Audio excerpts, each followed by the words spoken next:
Fala, meus amigos, sejam bem-vindos ao canal BitCrypto. Hoje, sexta-feira, dia 9 de maio de 2025. São 8 horas e 17 minutos, o momento que eu estou gravando esse vídeo.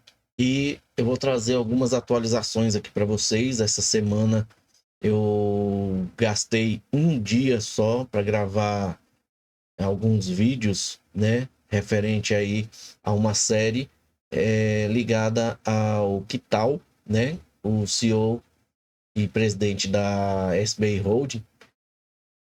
E notei, sim, que poucos se interessaram no assunto, né? Sem saber que todos os vídeos têm uma ligação com o XRP e a Ripple no final, né?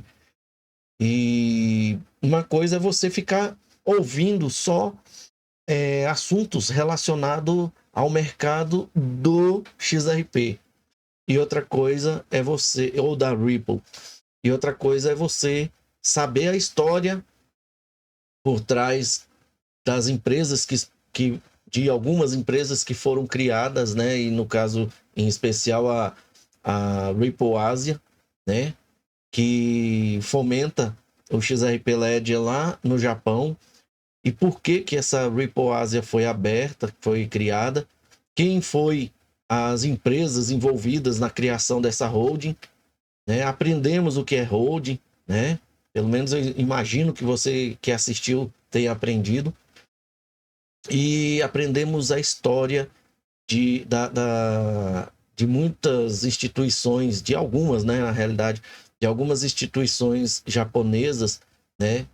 E a agressividade que eles têm para poder fazer negócio. Todo mundo acha que acontece algumas coisas malucas só nos Estados Unidos, né? Ou uma vez ou outra em outro país aí, mas na realidade o Japão ele tem uma história muito interessante, né? Com relação à criação das empresas. É claro, a gente não pode comparar com o mercado atual, né? Mas em se tratando de um mercado que ninguém nem sabia, né, para que lado estava indo lá antes e depois da Segunda Guerra Mundial,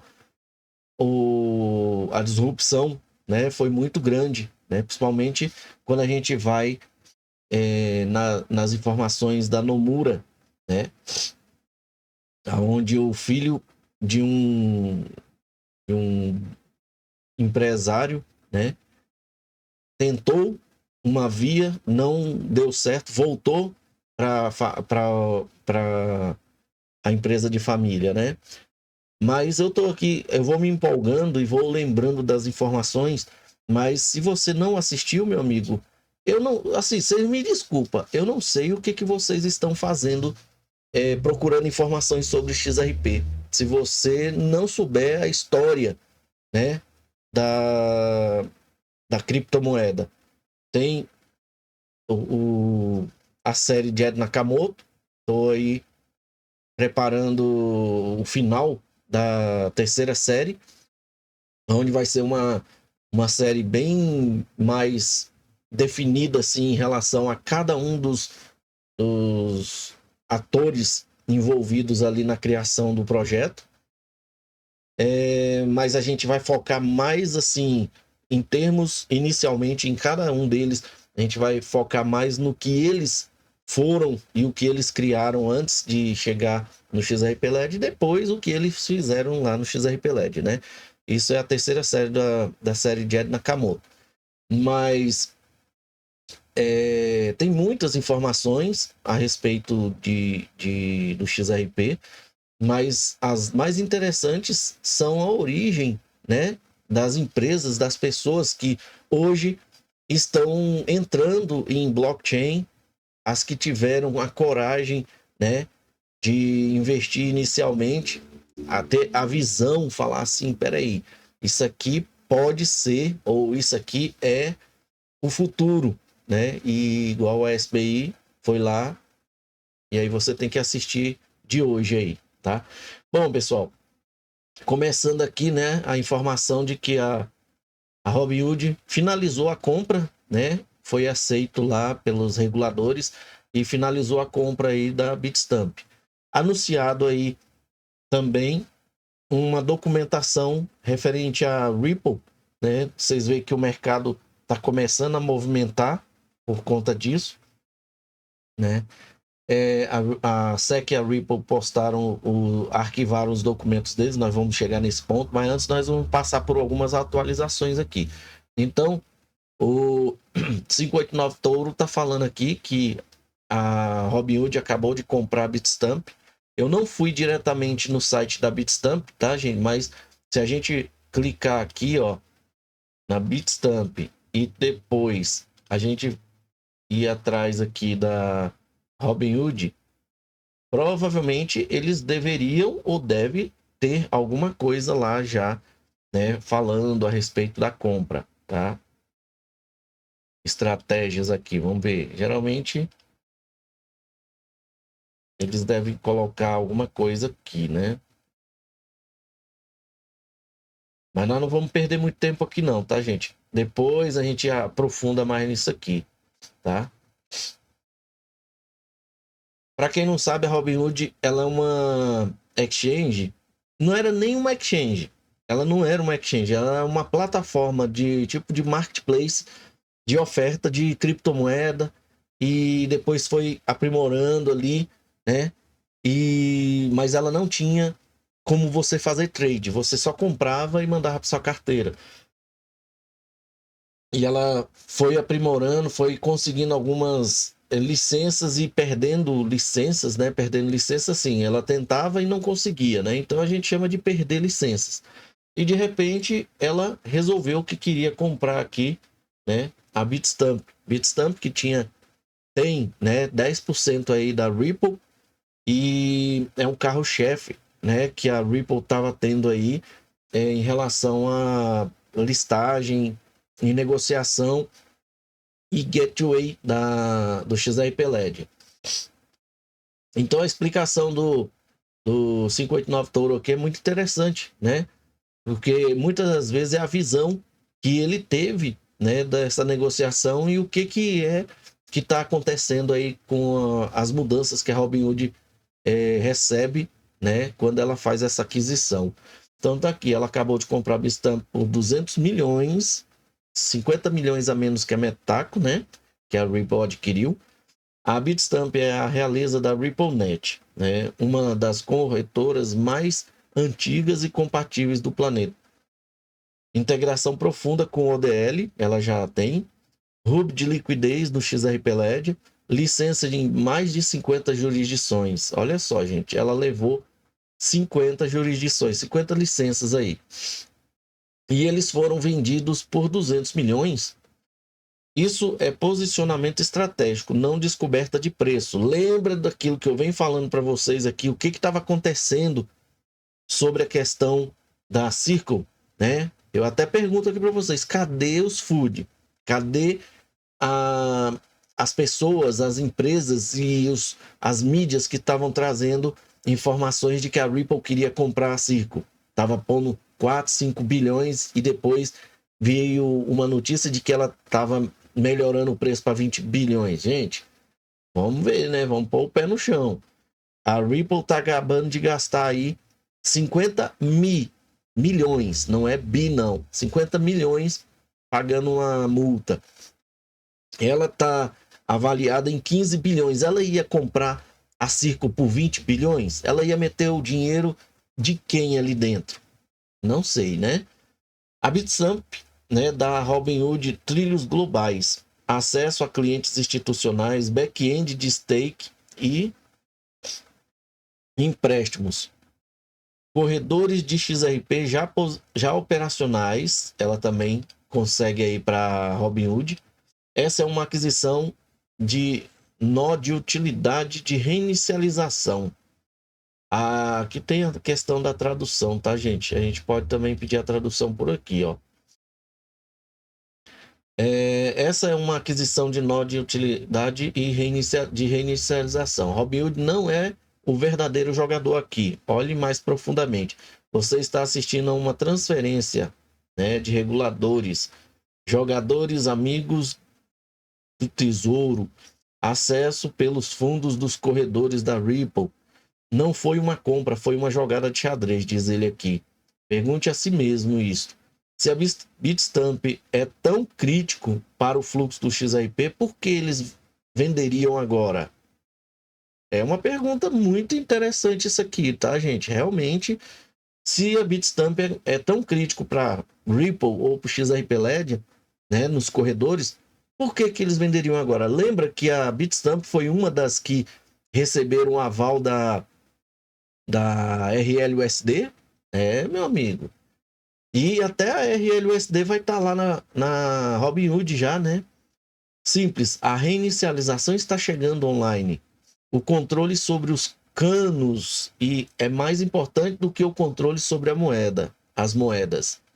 Os canos são a máquina, né, de transferência e os corredores.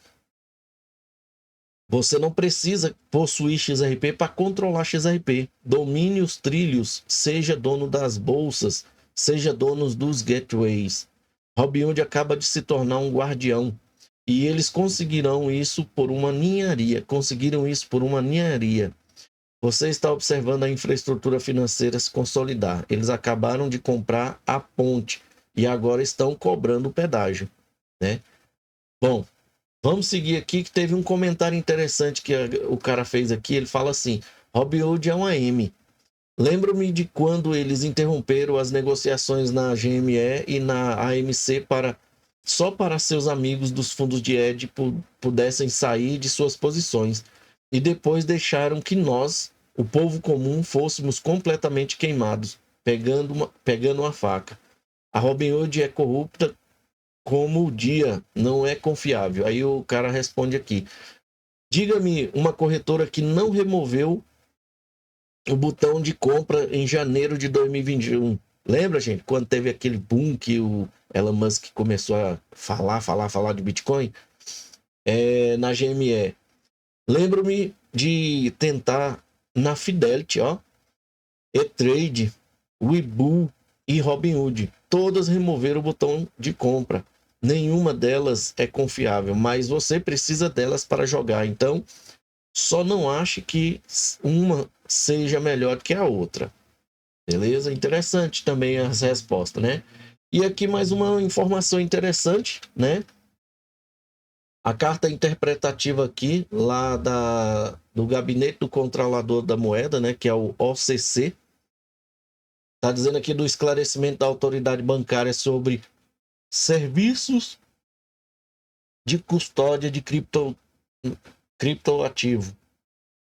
Isto responde à carta solicitando ao escritório do controlador da moeda, né, que confirme que bancos nacionais e associações federais de poupança, né, podem fornecer e terceirizar serviço de custódia e execução de criptomoedas em nome de cliente.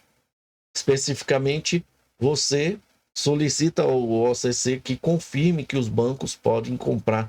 Eles queriam uma clareza aí da OCC, tá, gente? Para saber se eles poderiam receber esse passe livre deles aí, né? Os bancos. Então, aqui, ó, o OCC emitiu recentemente uma carta interpretativa que afirmou a carta interpretativa anterior, né? E a carta interpretativa mais anterior também abordava a autoridade dos bancos para fornecer serviço de custódia de criptoativo. A carta conclui que os bancos podem fornecer serviço de custódia de criptoativo em caráter fiduciário ou não fiduciário, ou seja, digital, né, criptografia aí, de acordo com a autoridade legal aplicável. A prestação de serviço de custódia de criptoativo é uma forma moderna de atividades tradicionais de custódia bancária. A carta reconheceu que os bancos podem utilizar subcustodiantes para a custódia de criptoativos e forneceu exemplos dos tipos de serviços que os bancos podem oferecer como custodiantes. Especificamente, na nota de rodapé 39 da Carta Interpretativa 1170, que afirmava que os serviços que os bancos nacionais podem fornecer em relação às criptomoedas que custodiam podem incluir serviços como facilitação das transações de câmbio de criptomoeda e moedas fiduciárias do cliente, liquidação de transações, execução de negociações, manutenção de registro, avaliação, serviços fiscais, relatórios e outros serviços apropriados. Um banco que atue como custodiante pode contratar um subcustodiante para as criptomoedas que detém em nome de clientes e deve desenvolver processos para garantir que o subcustodiante aí, né? Aí aqui acaba a carta. Bom, então, gente, aqui tem mais página, né? Porque ele trouxe só a primeira página. Quem trouxe? A Cointelegraph, né? Ela diz assim: o OCC esclarece que os bancos nacionais podem comprar e vender ativos criptográficos conforme a orientação dos clientes e terceirizar serviço de custódia e execução para terceiros com gerenciamento de risco adequado. Ou seja, gente, lembra da palavra custódia? Vocês viram por que a Ripple se posicionou no quesito custódia e todo mundo começou a correr no mesmo rumo? E a gente ouvia falar disso aqui? Não. Por quê? Porque provavelmente a Ripple ela tinha em mente o que viria depois. A Ripple ela está desenhando todo o mercado, tá, gente? Seguindo aqui, o Schaeff, lembrando aqui também sobre a OCC, né? Ele está falando que o escritório controlador da moeda anunciou que o banco sobre sua autoridade, tá? A autoridade da OCC. Agora estão autorizados a negociar criptomoeda, incluindo o XRP, né? E em nome de seus clientes, beleza? O secretário do Tesouro aqui, Scott Bessent, né? Ele falou o seguinte aqui, ó. Para que stablecoins e outros ativos digitais prosperem globalmente, o mundo precisa da liderança americana. O Senado perdeu uma oportunidade de exercer sua liderança hoje ao não promover a Lei Gênios. Este projeto de lei representa uma oportunidade única para expandir o domínio do dólar e a influência dos Estados Unidos na inovação financeira. Sem ele, as stablecoins estarão sujeitas a uma colcha de retalhos de regulamentações estaduais, ou seja, todo estado define o seu processo de regulamentação, né? Em vez de uma estrutura federal simplificada, mais propícia ao crescimento e à competitividade. Eles precisam de um padrão, né? E a autoridade do Congresso, né, o Senado, ele poderia dar esse padrão aí para todos os estados seguirem, né? É igual a pena de morte, né? Tem país que tem país que não tem país que retirou, tem país que manteve. E se o Senado ou a Câmara lá decidir que não, é não para todo mundo. Se decidir que sim, é sim para todo mundo. Mas deixaram dessa forma à vontade, né? Cada estado definiu da sua forma. Ou seja, aquele estado onde tinha pena de morte, provavelmente os vagabundos, os bandidos não iam morar ali naquele estado, né? Ele ia para outro onde não tinha pena de morte, ele pudesse fazer qualquer coisa. E isso acontece com as stablecoins. Se o estado alivia nas stablecoins, a inovação vai crescer lá. Se o estado proíbe stablecoin ou trata a stablecoin de forma hostil, ali provavelmente não vai ter o desenvolvimento em cima da stablecoin, né? O mundo observa enquanto os legisladores americanos aguardam com impaciência os senadores que votaram para bloquear a engenhosidade americana hoje enfrentam uma escolha simples. Ou se posicionam e lideram, ou observam a inovação em ativos digitais migrar para o exterior. E quem comentou isso foi Brad Garlinghouse. Ele falou o seguinte: as stablecoins estão crescendo globalmente por suas aplicações no mundo real. A grande quantidade de anúncios recentes sobre criptomoedas, né, fintechs e finanças tradicionais devem indicar isso. Quanto mais cedo os Estados Unidos puderem aprovar regras claras e viáveis, mais rápidos colherão os benefícios dessa tecnologia. Bom, seguindo aqui, James Cafila trouxe aí, né, a carta do acordo que a SEC e a Ripple fez, né? Eu até estava em dúvida se foi protocolado com relação aí a eu vou ter que lembrar o nome aqui, gente. Deixa eu pegar o nome aqui para vocês. A liminar. A liminar, tá? Eu até comentei aqui porque o James trouxe aqui BitCrypto, boas notícias, e apontou para cá. Eu fui atrás da documentação que está aqui e realmente a carta já está trabalhando as duas vertentes. Uma, pedindo a juíza para aprovar todo o processo do pagamento dos 50 milhões ali e devolver o dinheiro restante para a Ripple, e também a liminar. Já tá as duas vertentes aqui. Vamos ver isso em natura aqui, né? No dia 8 de maio, ontem, de 2025, eles direcionaram para Analisa Torres, a juíza lá, né? Do distrital do Distrito Sul, né? Dos Estados Unidos, aonde a SEC e a Ripple, né, de acordo com as regras federais do processo civil aí, e o acordo de liquidação que houve entre eles, né, que está em anexo aqui no final, né, esses dois aí, ó, um e depois o outro aqui, ó, tá? Aí, aqui diz, solicitam conjuntamente esses dois uma decisão indicativa sobre o tribunal. A senhora pode indicar para nós aí o norte, mediante moção conjunta das referidas partes, né? A. Dissolveria a liminar, incluída no julgamento final neste assunto. Gente, é interessante que isso só pôde depois que Paul Hawkins assumiu, né?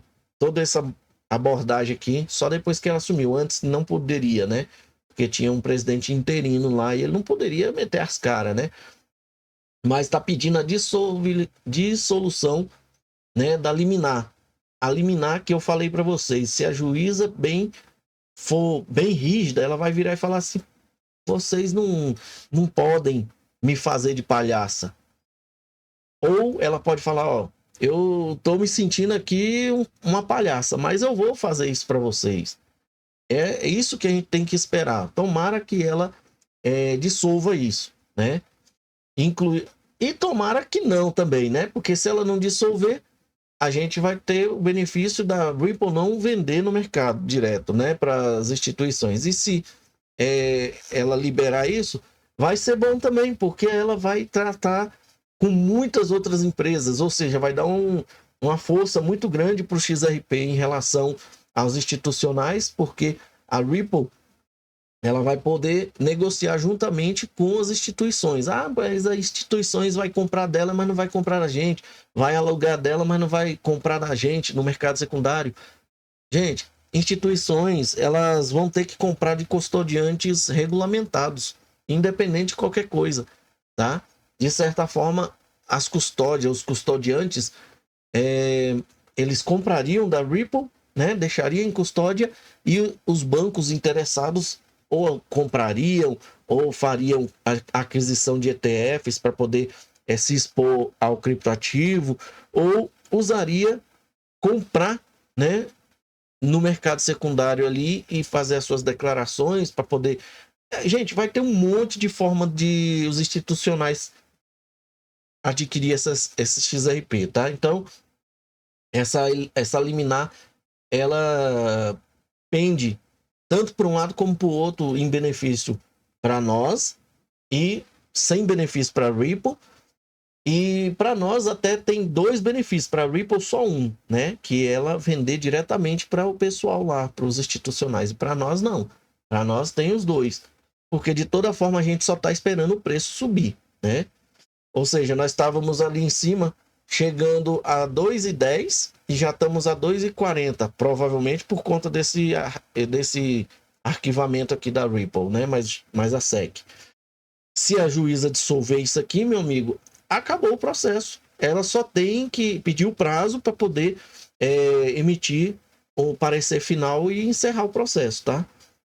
Até então, ela já tinha encerrado o processo lá no Tribunal Distrital do Distrito Sul, mas eles preferiram abrir, a SEC, na outra gestão, preferiram abrir ali uma liminar, uma liminar não, um processo no segundo circuito, né, de apelação, e a Ripple foi atrás com um processo cruzado, né?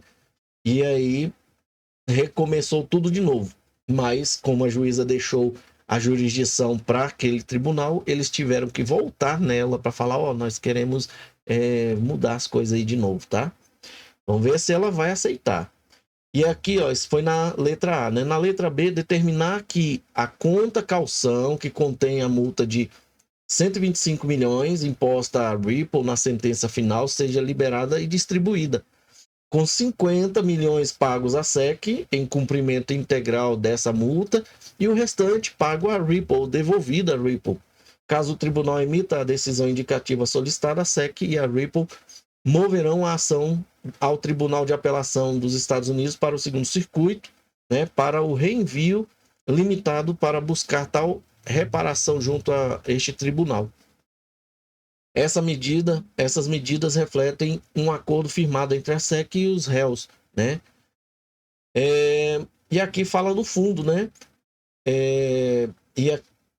Já deixei marcado aqui no finalzinho, gente, que a gente vai direto no assunto. A sentença final inclui uma liminar contra a Ripple por violação da seção 5 de valores imobiliários, né? Aí a juíza, é aqui que eu deixei em vermelhinho, que a juíza vira e fala assim, tá, se a sentença final inclui uma liminar contra a Ripple por violar a seção 5 da Lei de Valores Imobiliários, por que que eu vou burlar essa Lei de Valores Imobiliários e vou liberar? Vocês na SEC, olha só, gente, que o que pode atrasar aqui, tomara que ela não veja e nem pense assim. Eu tô pensando assim logicamente, tá? Ela vai falar assim, vocês da SEC, então, tem que mudar e me provar que eles não vão estar violando mais a seção 5. Então, vocês têm que mudar as regras. Se vocês não mudarem a Lei de Valores Imobiliários, não tem por que eu ir contra as regras da lei da seção 5 da Lei de Valores Imobiliários, não, meu amigo. Você tá maluco? Vocês estão me chamando de quê aqui? Porque não tem lógica aí. Você quer que eu solte um bandido que matou, roubou, estuprou, porque vocês querem... Olha, presta atenção. Eu tô colocando um fato aqui pesado, mas, de certa forma, levando em consideração a seção 5 de valores imobiliários. Isso é pesado. A lei e a seção aqui da Lei de Valores Imobiliários existe. A lei para prender vagabundo, ladrão, estuprador, essas coisas, existe. Se existe, tem que ser cumprida. E quem é que faz cumprir? A justiça. E quem é a justiça? O juiz. Por que que o juiz iria virar para o advogado e falar assim, ó, eu vou soltar o cara porque vocês querem, mesmo a lei tá dizendo que eu não posso soltar porque, ou que eu tinha que punir ele porque ele não está cumprindo a lei. Se o Congresso mudasse a lei e falasse, ó, bandido, vagabundo, estrupador, pode ficar solto mesmo que ele cometa seus crimes, tudo bem. E aqui, o que que a juíza vai dizer? Confirma aí, fala comigo, gente. O que vocês acham? Vamos continuar aqui. E aqui, ó, impôs a Ripple uma multa civil. Baseado nessa violação da seção 5, ela impôs uma multa civil de 125 milhões.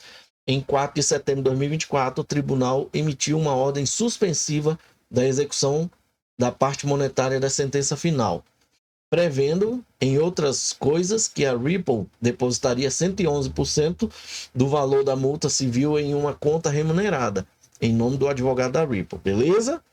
Bom, aí vamos esperar isso aqui, ó, a sentença com relação a liminar, porque a Ripple violou.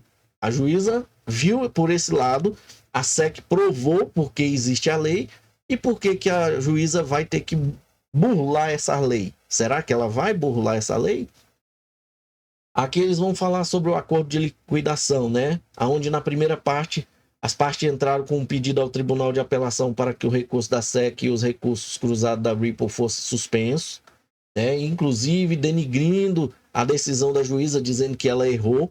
E isso, de certa forma, vai melhorar a visão da juíza em relação ao processo, né? Porque ela não vai ser mais vista como a pessoa que errou, né, no processo, como a SEC estava alegando lá no segundo circuito. Em segundo lugar, a SEC e a Ripple concordaram em protocolar a presente moção nos termos da regra 62, solicitando uma decisão indicativa sobre este tribunal. A. Dissolveria a liminar incluída na sentença final. E aí, dissolver por quê? Ela tem motivos para dissolver isso? Mudou a lei? Mudou a regra 5, né? A seção 5 da lei de valores imobiliários? Não mudou.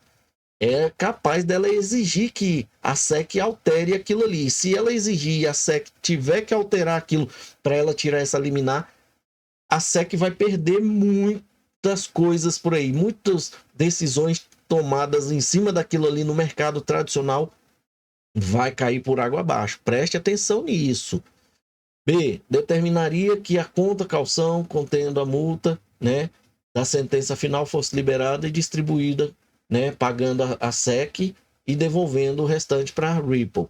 Em terceiro lugar, se o tribunal emitir a decisão indicativa solicitada, a juíza Torres aí, né, a SEC e a Ripple solicitarão o Tribunal de Apelação, de acordo com o apêndice aí da lei federal, para uma liminar para buscar tal medida junto a este tribunal. Em quarto, após a concessão da liminar solicitada, né, a SEC e a Ripple protocolarão uma moção junto a este tribunal solicitando a medida descrita acima.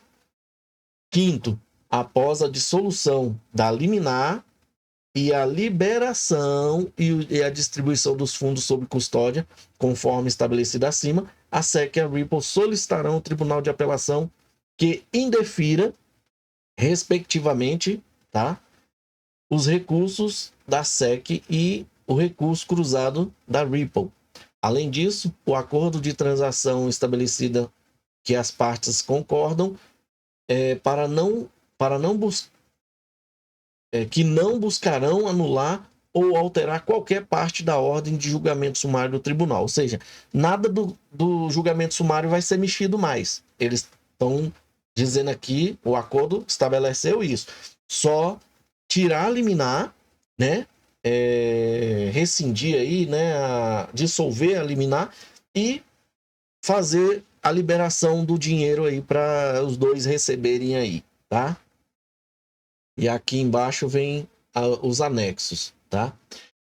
Bom, pessoal, é isso, né? Agora, para a gente concluir tudo isso aqui, a gente vê que o Fred Rispoli fez o comentário aí, né? Isso foi no dia 25 de março, né? Ele tinha comentado sobre o cronograma da SEC versus Ripple ali, com o anúncio, né, do Stuart Alderoty. É melhor você acreditar que a papelada já foi elaborada. Então, ele comentou, eu espero que a Ripple já tenha pelo menos, eu acho que nem foi ele, gente, foi o Jeremy Rogan, né, o outro advogado, que disse que tomara que a Ripple venha e diga para nós que já tinha criado o documento, né, para entregar lá na data, lá no segundo circuito, porque se isso não acontecesse, a Ripple ia perder o processo de graça, né, a revelia, porque eles não iam protocolar documento nenhum, mas ele está falando aqui com o anúncio ali do Alderoty, que é o diretor jurídico da Ripple, é melhor você acreditar que a papelada já foi elaborada. Agora aguardamos a votação da SEC em menos de 30 dias, aguardamos então o pedido da SEC para revogar a liminar, que aconteceu, que não terá oposição da Ripple, que aconteceu de conformidade que ele está falando aí. A juíza Torres assinará menos de 30 dias após o depósito da moção, ou seja, menos de 30 dias a partir de ontem, né? No máximo, estamos a 60 dias de que isso está 100% formalmente aí, legal e espetacularmente encerrado. Ele comentou isso no dia 25. E ontem ele fez um comentário, né? Aqui em cima desse comentário de 25 lá. Ele diz assim: nem sempre estou certo, embora não possa dizer que não perderia o debate se alguém assumisse a posição oposta.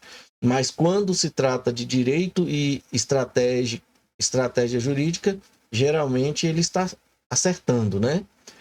Bom, e para finalizar, pessoal, lembra daquela num vídeo, num filme aí, né, que este Fruitions Production, né, estava criando sobre XRP, né, aonde eles traz aqui, ó, depois de uma longa espera, estamos animados, porque nosso documentário significa que manipulado desde o início, né, também conhecido como XRP libertado, né, o Lash, né, que é libertado, será lançado no iTunes, Google Play e na Amazon na próxima semana. Agradecemos a todos que compraram o documentário em nosso site, porque você poderia ter comprado diretamente no site, né? Os aluguéis também começarão na segunda-feira e a R$ 4,99 nessas plataformas aqui, ó, tá? Beleza? Então segue aí, pessoal. Quem quiser assistir e não tá morando no Brasil, provavelmente vai ter acesso aqui, né? Eu não sei se no Brasil já vai estar liberado também para nós, né? Pessoal, espero que vocês tenham gostado aí dessa atualização e inclusive a questão do processo aí. Aí você fala assim, aí, tá vendo? O Anderson sempre acha uma coisinha ali. Gente, a gente tem que trabalhar com as perspectivas positivas e negativas, tá? E a perspectiva negativa tá lá. E vamos esperar ver se a juíza vai aceitar ou não, tá? Se ela aceitar, ótimo. Se não aceitar, aí nós vamos ver alguma coisa do tipo que eu falei. Ou ela vai exigir que a SEC mude a lei, né, deles lá, as regras, ou o que que vai acontecer? Coloque aí nos comentários o que que você acha. Muito obrigado, fique com Deus e até a próxima. Chegamos ao final de mais um vídeo. Agora, se você quer se sentir parte dessa família chamada BitCrypto e gostou do vídeo, considere deixar um like. Deixe também o seu comentário aqui no vídeo para a gente saber o que você achou da informação e deixe também alguma informação que você queira aí. Participe, você faz parte do canal. Compartilhe o vídeo para que outras pessoas também tenham essa informação. Não guarde a informação só para você. Se você ainda não é inscrito no canal, considere fazer parte da família BitCrypto, se inscrevendo e aproveite e ative o sininho para você receber notificações dos próximos vídeos. Muito obrigado e até a próxima.